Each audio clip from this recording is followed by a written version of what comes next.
বিখ্যাত এক তুর্কি কবি তার বিখ্যাত চিত্রশিল্পী বন্ধুকে অনুরোধ করেন সুখ কী তা যেন এঁকে দেখান। তাই তিনি একটি ছবি আঁকেন। ছবিটা ঠিক এইরকম ছিল। একটা ভাঙা খাটের ছোট বিছানায় শান্তিতে ঘুমোচ্ছে একটি বড় পরিবার। খাটের একটা পায়ে নেই, সেখানে দুটি ইট রাখা।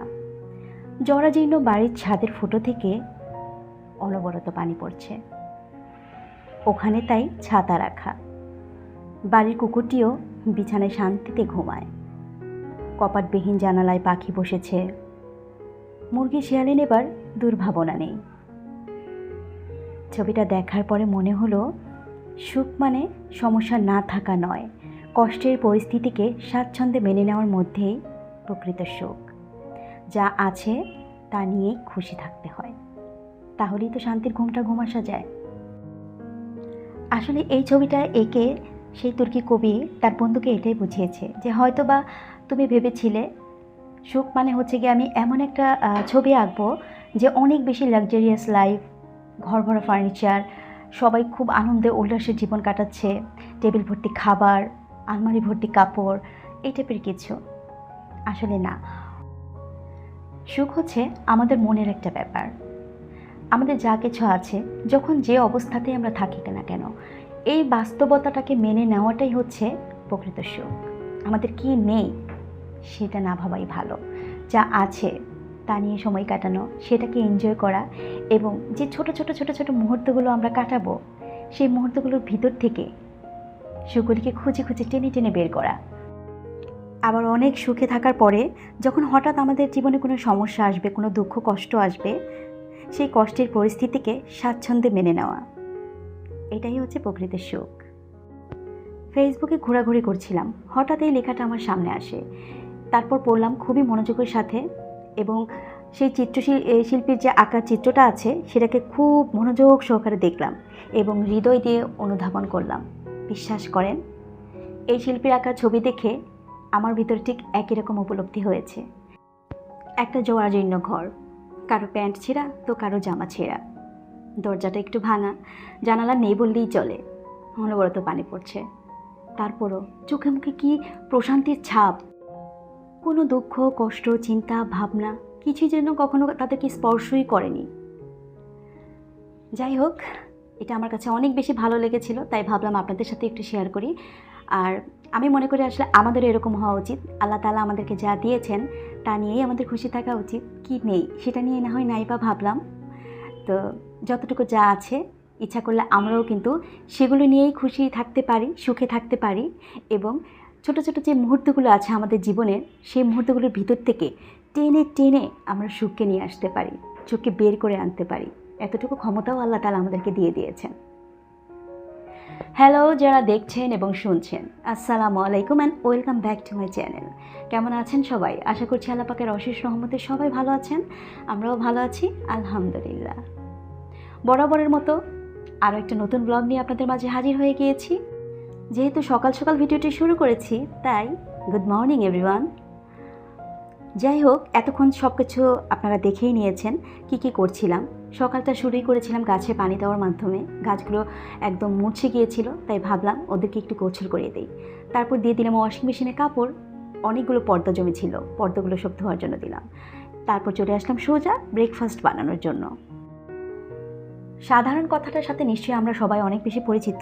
সাধারণ তার মানে কি? সাধারণই না, এই সাধারণ জিনিসকেও আমরা কিন্তু মাঝে মাঝে অসাধারণ করে তুলতে পারি। তখন আর সাধারণ ব্যাপারটা সাধারণ থাকে না। যেমন আজকে আমি তৈরি করছি সাধারণ সুজির অসাধারণ উপমা। কী কী লাগবে নিশ্চয়ই এরই মাঝে আপনারা সব কিছু দেখে নিয়েছেন, কারণ আপনাদেরকে সাথে নিয়েই তো আমি কাটাকাটি করলাম। চুলায় প্যান বসিয়ে দিয়েছি, দিয়ে দিলাম পরিমাণ মতো ঘি। আজকের রান্নাটা আমি ঘি দিয়েই করব, তবে সব কিছুই থাকবে পরিমাণ মতো। তো এখানে আমি চীনাবাদাম নিয়ে নিয়েছি, সেটাও আমি ঠিক পরিমাণ মতোই নিয়েছি। এখন আমি বাদামগুলোকে ঘিয়ে একটু ভালো মতো ভেজে নেব। আমি আজকে যে উপমাটা বানাচ্ছি, কিছু কিছু দেশে তো এটাকে উপমাই বলে, অন্য কোনো নামে ডাকে না। তবে আমাদের দেশে যারা নাকি এটা চেনে তারা অনেকে আবার ঝাল সুজিও বলে থাকে। তো এটা কিন্তু সকালের কিংবা বিকালের নাস্তা হিসেবে খুবই উত্তম। আমি প্রায় সময়ই করে থাকি, তবে আমার কাছে সকালে খেতেই বেশি ভালো লাগে। আর আমার দুই ছেলেও খুব পছন্দ করে, কিন্তু বড় ছেলেটা আজকে নেই, ছোটোজন আছে, তাই আমাদের দুজনের জন্যই আমি বানাচ্ছি। আর আমার উনি হচ্ছে কি সকালে নাস্তা খেয়ে বেরিয়ে গিয়েছে, আর আমার শাশুড়ির মাও হচ্ছে গিয়ে এটা খাবে না, অন্য নাস্তা দেওয়া হয়েছে। তো ধাপে ধাপে আমার ঘরে নাস্তা বানাতে হয় সকালবেলা, এক একজন এক এক ধরনের নাস্তা খেতে পছন্দ করে তাই। আচ্ছা, এখানে সুজিটা আমার যতটুকু ভাজার প্রয়োজন ছিল আমি ভেজে নিয়েছি। আমি অনেক বেশি ব্রাউন করিনি, একটু সাদা সাদাই রেখেছি, কারণ এই কালারটাই আমার ভালো লাগে। সুজিটাকে আমি আলাদা পাত্রে সেপারেট করে নিয়েছি। এখন আমি আবারও প্যান বসিয়ে দিয়েছি, দিয়ে দিলাম পরিমাণ মতো ঘি। আচ্ছা, এখন আমি এখানে দিয়ে দিব আদা কুচি। এখানে কিন্তু আমি কখনোই পেঁয়াজ অ্যাড করি না, কারণ পেঁয়াজ দিলে এটার ফ্লেভারটা ভালো আসে না, পেঁয়াজ ছাড়াই এটা আমি করি। এখন দিয়ে দিচ্ছি আমি সরিষার দানা একটু বেশি পরিমাণে, কারণ সরিষার দানাটা যখন খাওয়ার সময় কামড়ে কামড়ে পড়ে না, তখন আমার কাছে ভীষণ ভালো লাগে। আর দিলাম কারি পাতা। আর এই উপমা কিংবা ঝাল সুজি যেটাই বলেন না কেন, এই রান্নায় কারি পাতাটা কিন্তু মাস্ট, কারণ কারি পাতা না দিলে এটার যে আসল টেস্ট বা ফ্লেভার কোনোটাই সেভাবে করে আর কি পাওয়া যাবে না, তাই কারি পাতা মাস্ট। এখন আমি এক এক এখানে কেটে রাখা যে সবজিগুলো ছিল সেগুলো অ্যাড করে দিচ্ছি। যারা কষ্ট করে এই পর্যন্ত আমার ভিডিওটি দেখেছেন, যদি মনে হয়ে থাকে আমার ভিডিওর কোনো একটি অংশ আপনাদের কাছে ভালো লেগেছে, তাহলে অবশ্যই আমার চ্যানেলটি সাবস্ক্রাইব করে দিবেন এবং পাশে থাকা বেল আইকনটি ক্লিক করে অল বাটনটি প্রেস করে রাখবেন, যাতে করে আমি পরবর্তীতে নতুন নতুন যত ভিডিও দিব সবগুলো ভিডিওর নোটিফিকেশন আপনারা খুব সহজেই পেয়ে যান। আর যারা ইতিমধ্যে এই কাজটি করে ফেলেছেন তাদেরকে জানাচ্ছি অসংখ্য অসংখ্য ধন্যবাদ। সব কিছু একটু ভেজে নিয়ে পরিমাণ মতো পানি দিয়ে দিলাম, আর এখন উপর থেকে একটু কাঁচামরিচ দিয়ে দিব। এখন অপেক্ষা পানিটা বলক আসার।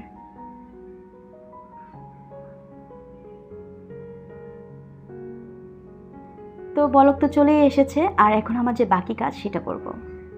এখন এই পানির মধ্যে দিয়ে দিচ্ছি ভেজে রাখা সুজি। কারি পাতা আর সবজির সংমিশ্রণে এসে সাধারণ সুজিটা হয়ে যাবে একদম অসাধারণ কিছু একটা। সুজি দেওয়ার পরে এটা অনবরত নাড়তে হবে, নাড়তে একটু দেরি হলে কিন্তু দলা পাকিয়ে যেতে পারে, তারপরে ভয়ের কিছু নেই। যেহেতু আমার হাতে ক্যামেরা ছিল, আমার নাড়তে একটু দেরি হয়েছিল, ততক্ষণে একটু দলা পাকিয়ে গিয়েছিল, কিন্তু ভালো মতো নাড়তে নাড়তে সেটাও কিন্তু দলাটা ভেঙে গিয়েছে। এটাকে কিছুক্ষণ আমি ঢেকে রেখে দিব।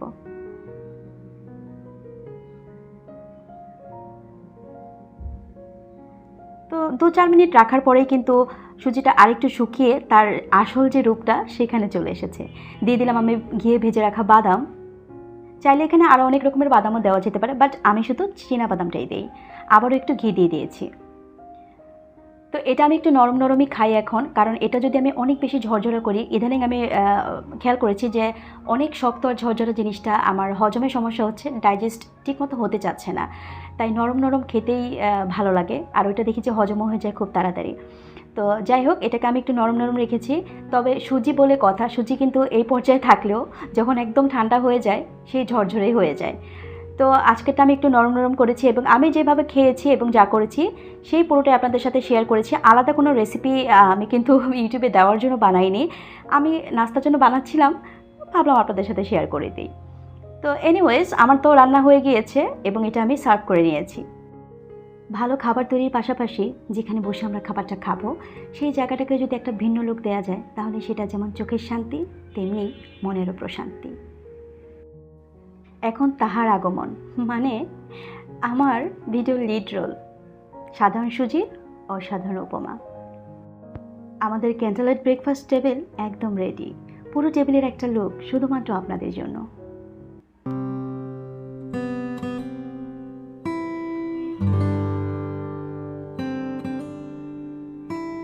মনোমুগ্ধকর একটা পরিবেশ তৈরি করে নিয়েছিলাম, সেই সাথে রেসিপিটাও ছিল একদম মনের মতো।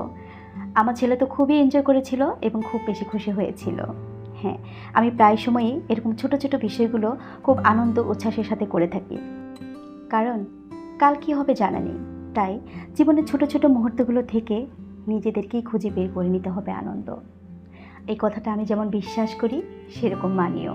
তাই ছোট ছোট মুহূর্তগুলোকে খুব বেশি এনজয় করি এবং সেগুলোর ভিতর থেকেই আনন্দগুলোকে, সুখগুলোকে খুঁজে খুঁজে টেনে টেনে বের করি। আপনারাও তাই করবেন, জীবনের প্রতিটা ছোট মুহূর্তকে এনজয় করুন এবং সেগুলো থেকেই নিজের সুখগুলোকে খুঁজে নিন। শেষ হয়ে গেল আমাদের ক্যান্ডেল লাইট ব্রেকফাস্ট।